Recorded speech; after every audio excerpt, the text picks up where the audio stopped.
You're live. Hey, everybody. Welcome to another edition of Gruber Wired. I'm Mark Beach. I'm John Dotson, and yes, welcome once again. Yes, it's been, so it was a Super Bowl week. Yep. Yeah. Yeah, poor Chiefs. Yeah, that was, at least it was a decisive game. There was no way ifs that or buts. there was no controversies or anything like that could have affected the outcome. No, we're good to go on that. Only controversy we have right now, is it going to rain here in Phoenix? Is it? Right? Yes. Is it? That's what we're waiting for. It looks like it to me. It looks like it, but you know how that's been in the past. Yes, I know. And, just to clear something up, because here we go. after last week, and Mr. Dotson asserted that the brain had a processing capacity of 10 bits per second. 10 bits, that's correct. Backed up by our Cracker Jack team sitting behind me here. And no sooner did I get back. Here we go. Yep. And you know what it says, right? I've already shared it with you. The brain has processing capacity of 11 million bits per second. Correct. Right? That is 11 correct. million. Correct, yes. Right. Yeah. So you were a little off. We were a little off. We didn't exactly fact check that. So Yeah. but that's what that episode was about, right? Just so you know, it's John is a little off. A little off. I will agree. All right.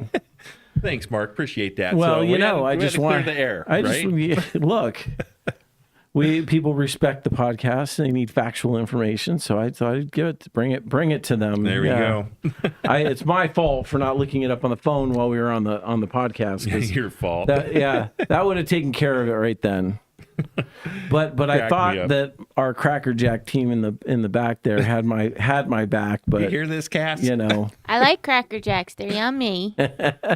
Yeah. That's okay. What do they say? Once bitten, twice shy? Yeah, okay. That is the phrase. So. All right. Hey, so what do we got going on today? We got a great show coming on today. With us today, we are going to have American award-winning artist Matthew Paden. Hey, Matthew. Matthew, how are you? Doing good. Thanks for having me. Oh, you're very welcome. Wow, it's been a while since we've chatted. I mean, we kind of chat here and there, but we are family. Yeah, we won't hold that against him. Yes, it's been a while. But yeah, now we want to get into a little bit here about AI and how that's relative to the art industry. But before we get into that, let's find out a little bit about you, your history, your passion, where you come from, and how you got into this industry. Okay. It started in high school. Graduated high school there in Springfield, Oregon, in '97, and that's really when this journey for me really took off. One of my very first paintings I did, Victory Touchdown, took first place in the state of Oregon, and then went on to be displayed in the nation's capital for a year. And from that point on, I've been chasing this creative dream of mine, wanting to be a full-time artist or in that sort, and just relentless, never giving up, pursuing. And, moved around a lot. I'm in Kansas City now, originally from Oregon, but lived in Oklahoma City for about 12 years.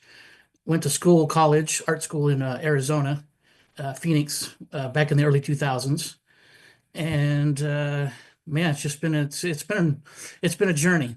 Some good, some bad, ups and downs, as most would go through. And but for the most part, pretty rewarding experience too. I learned a lot, met a lot of cool people, and then art for me is it's definitely a passion. So. Yeah, it has to be a passion, And how is the art culture in Kansas City? I'm finding it's really strong here, even stronger than Oklahoma City, where I was for 12 years prior. A lot of good shows, a lot of good local shows, some good galleries to get into. I participated last year in a couple of the bigger art fairs. Going to do that again this year. And they're juried shows, so you have to be selected to get in. And and they're big shows. They attract 30,000 or more people over a Wow. 4-day period. And it's what I'm seeing the Kansas City has a pretty strong art community. Um, and it's a learning experience for me too, because I've only been here for about 8 months now. Yeah. So I'm looking and constantly searching for shows and that kind of thing. Yeah. Hey, Jesse, I've got some photos of some of his paintings. You bring up photo number 1? Yeah, I can bring that up. And just as a side too, Yeah. the video's kind of coming in and out, so it's good right now. I'm going to leave it. The video starts acting up on us. We might have you turn your camera off, and that could help with the audio delay a bit too. But right now it looks like it's working. So I'll pull that image up. Okay. So, Matt, we're just going to show a few of your paintings here to give a visual representation of your artistry. And if you want to talk about each one for just, a few moments, we certainly can. We won't be able to see what they Okay, are. we'll do. No. And also, just by the way, the owner of our company, Pete Gruber, wanted to say thank you for joining us today. Thanks for having me. Oh, you're welcome. Okay, yeah, that'd be great. And then if questions come in, you can just let us know and we can flip over. Yeah, we're going to take a look at be able to see these here.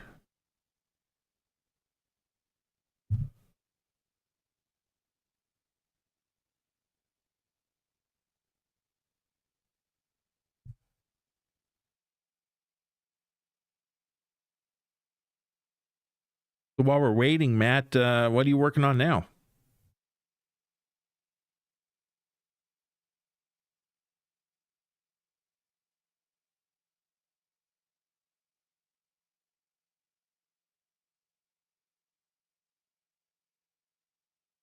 Large scale pieces, 4 feet by 4 feet, that kind of thing. Yeah. So it's in the early stages of development right now. Very cool. Hey, it'd be fun to see a Mount Rushmore one with Trump on it. Yeah, right? You want to pull that back up, Jesse? Yeah, that piece I finished the Mount Rushmore piece August of last year, and it sold right away I'm sure. to a person in Georgia. So yeah, that one was finished and bought and shipped out really quick. So Nice. it had some meaning behind it and then the person who bought it for that very reason too. So Nice. Yeah, I'm sure Americana will go like hotcakes right now. Although, I'm sure as an artist, you want to kind of go where the flow goes, right? So sometimes it's like I try to stay with the trending topics. For the most part, Sure. it's hard because things change very quickly. Yeah.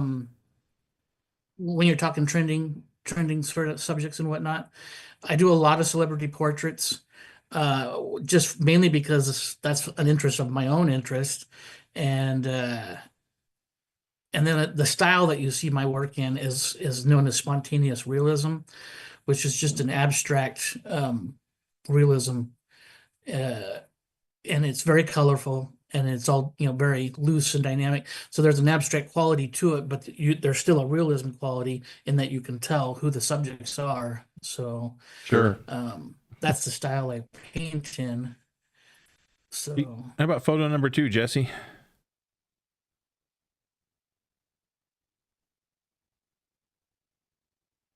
We're just having a few technical difficulties, it sounds like, today. yes.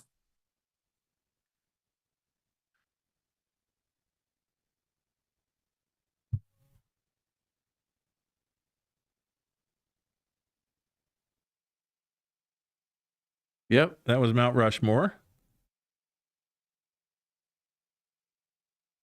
There we go, slash.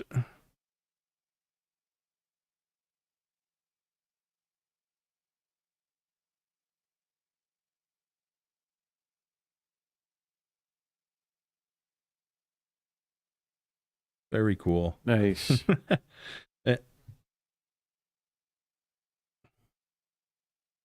Nice. Number 3, Jesse? So hold on, can you explain what you were just explaining about the slash picture again? Because we're not having audio when we switched to other screen, so I'm working on that.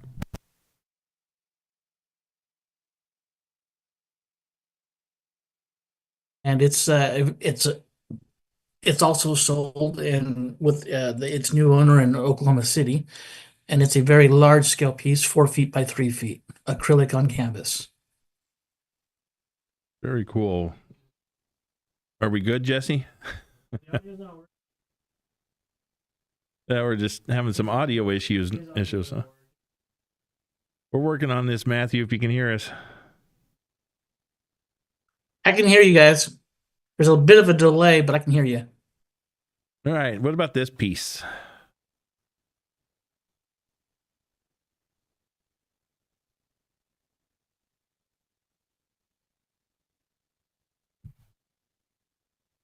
No?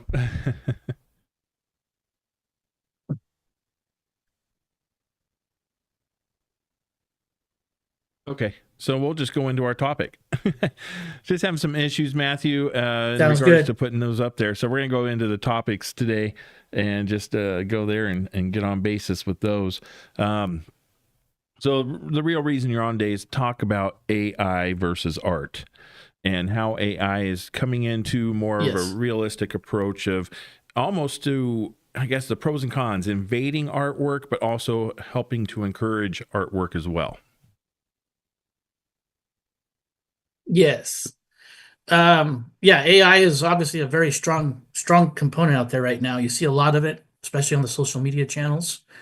Um, it's in its infancy stages, I would say, and it's developing at a rapid fire pace. It's going to, there's no doubt it's going to get better with each new development that they come up with. Um, and as an artist myself, as a self-trained artist, and a fine artist who doesn't do a lot of the technical digital artwork, I have my own issues with that, of course. Right. And where do you draw the line, as far as dealing with copyright issues and what is the computer and what is the technology going to be allowed to do at the end of the day? And, are there going to be parameters set up, or is it going to be a free for all? And as an artist, it can be a bit scary because you're talking about something that, I've spent 30 some years almost developing what I'm able to do. Um, and that's a lot when you break it down to a computer can now do it in 30 seconds because it's been trained on prompts. And it's like, how do you value that? Right. I don't know. I mean, everybody going to have their own take on that, of course.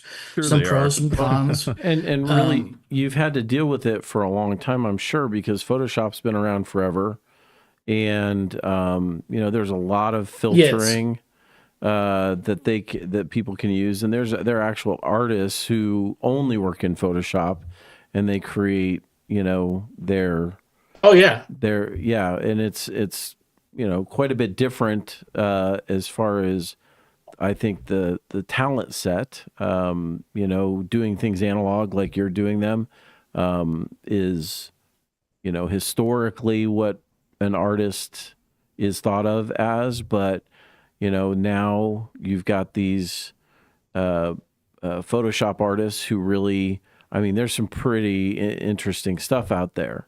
It doesn't, it's not, it's more forgiving. Oh yeah. Don't get me It's more wrong. It's forgiving. definitely interesting. Yeah, it's more forgiving because they can go and edit, right? Yeah. You put that brush stroke to the canvas, and they're, you're editing with more paint at that point, right? Yeah, but here, Oh yeah. Yeah. The liberties of a digital artist, be it Photoshop or AI generated. And I'm more forgiving to Photoshop artists than I am to AI artists at this point, Sure. because it still takes, in order to do Photoshop, you have to be a very skilled artist Right. to do Photoshop. Is it digital art? Yes. Is it completely different than the fine art world? Absolutely. The AI thing, where I have a problem with the AI thing is that to me, sitting down at a computer and typing in a paragraph as a prompt and telling it to do a certain style based on a certain artist or a subject and a color scheme and so forth, and the computer will do it because it's been trained to do that. But where does that prompt typing? I have a problem when people then try to go sell that work as an artist themselves. Right. Sure. That's where my issue comes with that, is that are they an artist, or are they just very creative and imaginative and came up with something, an idea? Great, that's awesome. You have a really cool imagination, but could you do that without the assistance of a computer? Right. So I mean, whereas Photoshop to me, just like an airbrush artist back in the day, before Photoshop, there was airbrush artists, and you had to have skills to be a good airbrush artist. You had to have really good skills to be able to go paint on cars and motorcycles and helmets and all that stuff. And before Photoshop, that's the marketing was airbrush. That's how all the advertisements and commercial art in general was done through mainly airbrushing. And then Photoshop in the late 80s, early 90s took off. And then, and now Photoshop is a monster all on itself. Right. And I learned that stuff when I went to school, but again, I think there's two different monsters though. There's the fine art world, and then there's the commercial world. Sure. Now, do you And think it in the looks like you commercial lost video. we may have for a moment, we're working on it there. In the commercial world that you speak of, do you see that there will be an area for classification of AI art itself?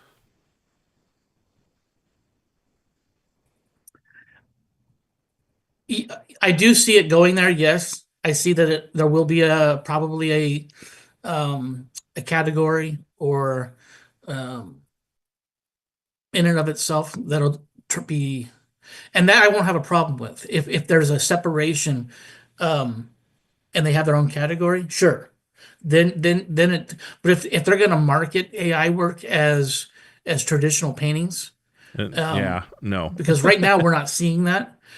But we will. In the next 5 to 10 years, the computer will be able to not only make an image on screen, it'll then be able to actually, with a robotic arm or whatever, be able to apply physical paint to a physical canvas, and then they can go and sell that original one-off as a fine art piece. If they do that, that's where the lines get gray for me. Sure. And it becomes very challenging because it's like, could that same person who typed that prompt in go and create that same piece on canvas with paint without the assistance of a computer? So, But there's one thing a computer, can't replicate, and that's going to be emotion, correct? I mean, there's going to be something there Absolutely. to be said Absolutely. as an artist for the emotional side of things and those feelings that come out with the brushstroke. I don't know that AI could ever represent that fully in nature. I don't think so.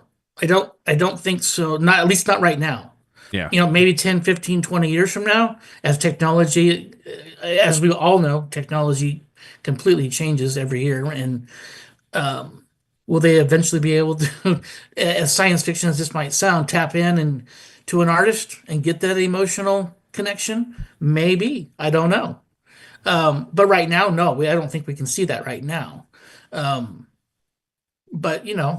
with the advent of technology and how quickly it changes, I wouldn't be surprised that in 10, 15 years we start seeing stuff like that. Yeah, we could possibly see that down the road. So would that lead to issues in, psychological issues as an artist, to have that type of technology out there?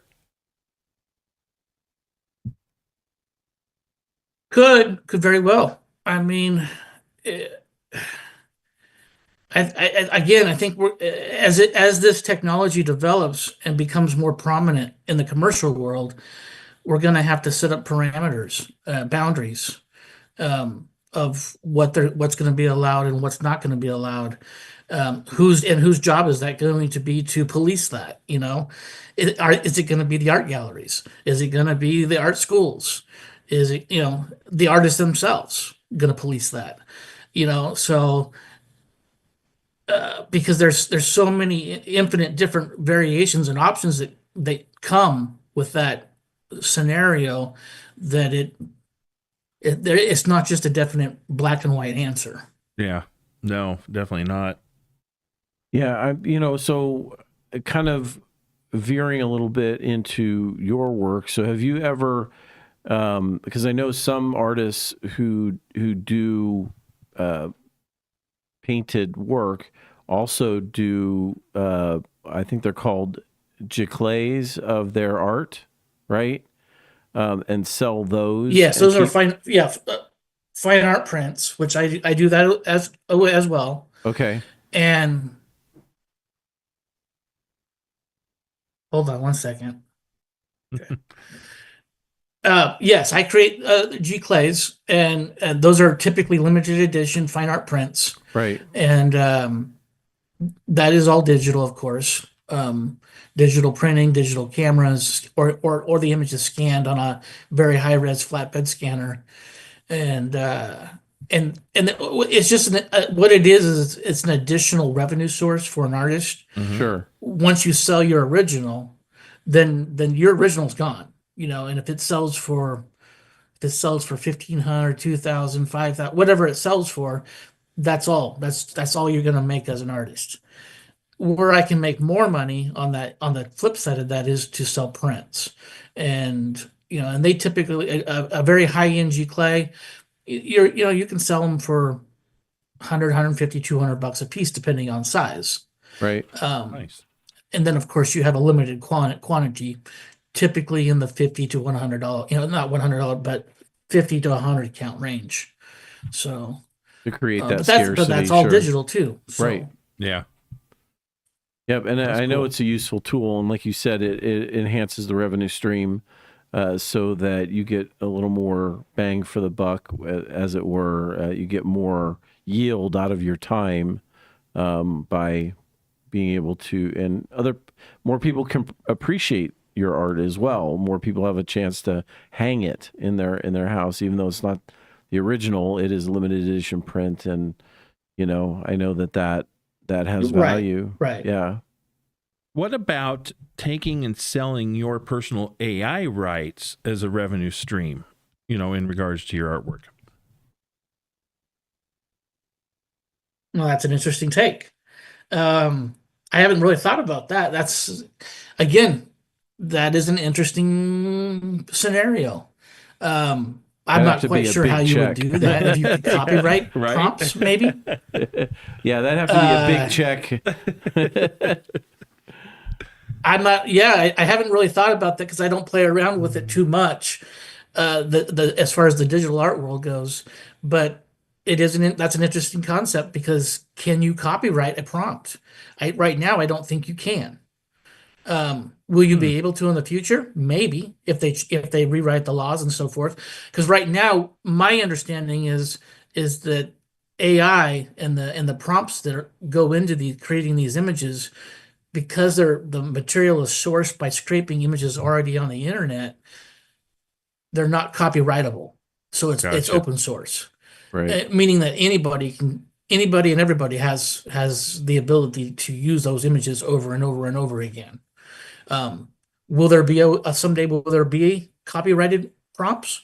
Probably, once they figure out a way to protect their own protect it, I guess.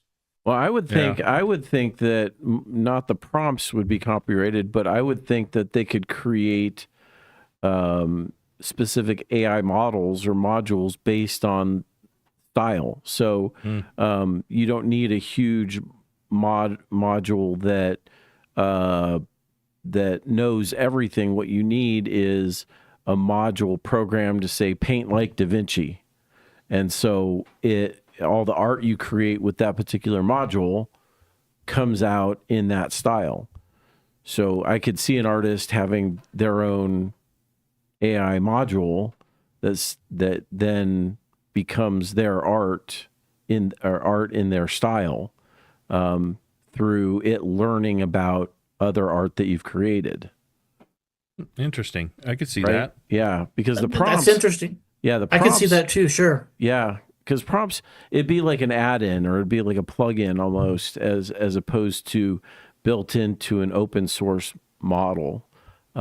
Using AI to create tailor-made models that and not just for art, but in other venues like writing in the style of Robert Frost, or I mean those types of things where you don't capture the world, you capture a particular human's Like their style. right, their whole the way they do it.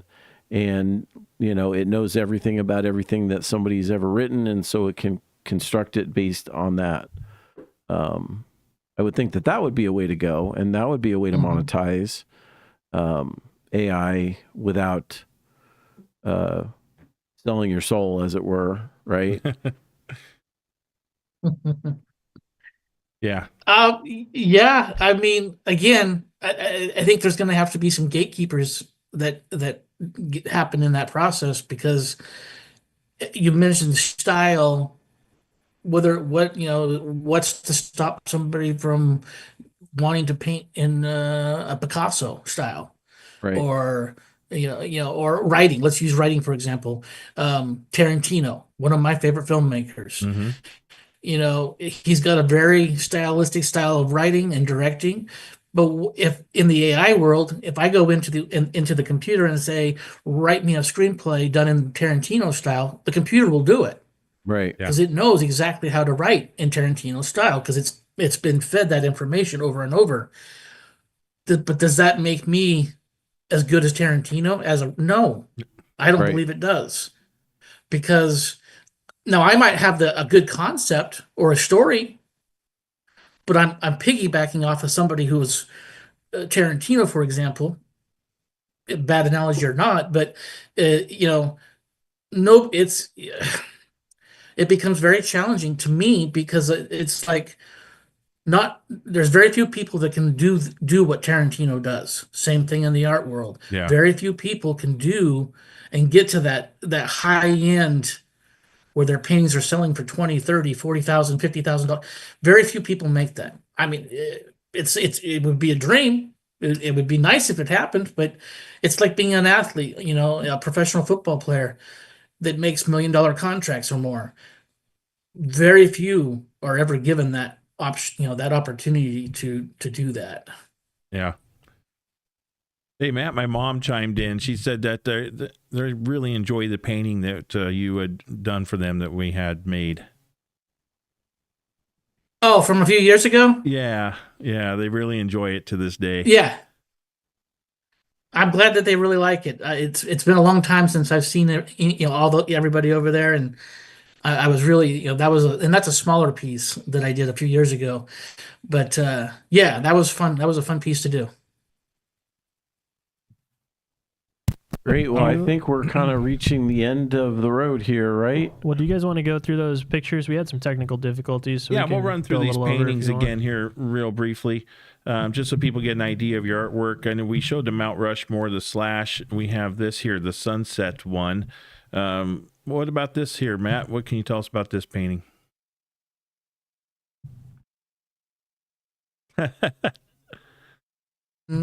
2008, 17 or 18, Yeah. and it's called Wicked, and it's sold. It's sold also. It's a palette knife piece, and it's in Arizona with the owner in Arizona is right it? now. Okay. But yeah, and it's a small piece too. It's only like 12 by 18 inches. It's very small. Okay. One of my earlier pieces. So Very cool. And then number 4, I pulled this just because this is when I was looking at your website. I really enjoyed this particular painting. It just got me. So that one's called Trails End, and it's a cowboy on horseback at sunset, and it's acrylic on canvas. I think it's if I remember correctly, 18 by 24 inches, and it's sold too. And that was before I got into the spontaneous realism that you see me more of my current work is now. Yeah. Um, a lot of my work is very colorful, even back then, 2017, 2018.